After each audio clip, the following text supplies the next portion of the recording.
So you can use the compute volumes for a region to quickly calculate the cut and fill volumes, area, centers of mass, and the difference between the volumes of a specific region within your job site.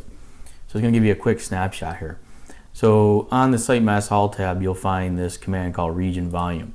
You can access it by entering F12 to the command pane and look for compute region volume as well.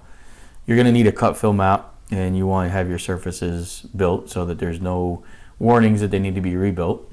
Then you have some options. You can pick a layer here, and then you can pick either an existing boundary.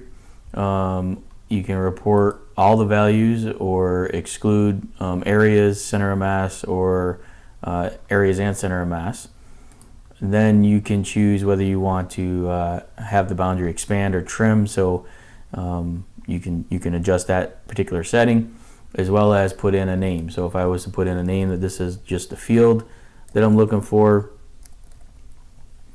I could then either digitize the area, so I can go next point and I can basically click around, or I can simply just pick the boundary. So if I pick on this field boundary and I click OK, you'll see down here it's going to give me a snapshot. It's going to tell me what the cut volume is, what the cut area is, what the center of mass is, what the fill volume, fill area, center mass for that, and what the difference is. So you can see that I need a decent amount of fill just within this area for the field.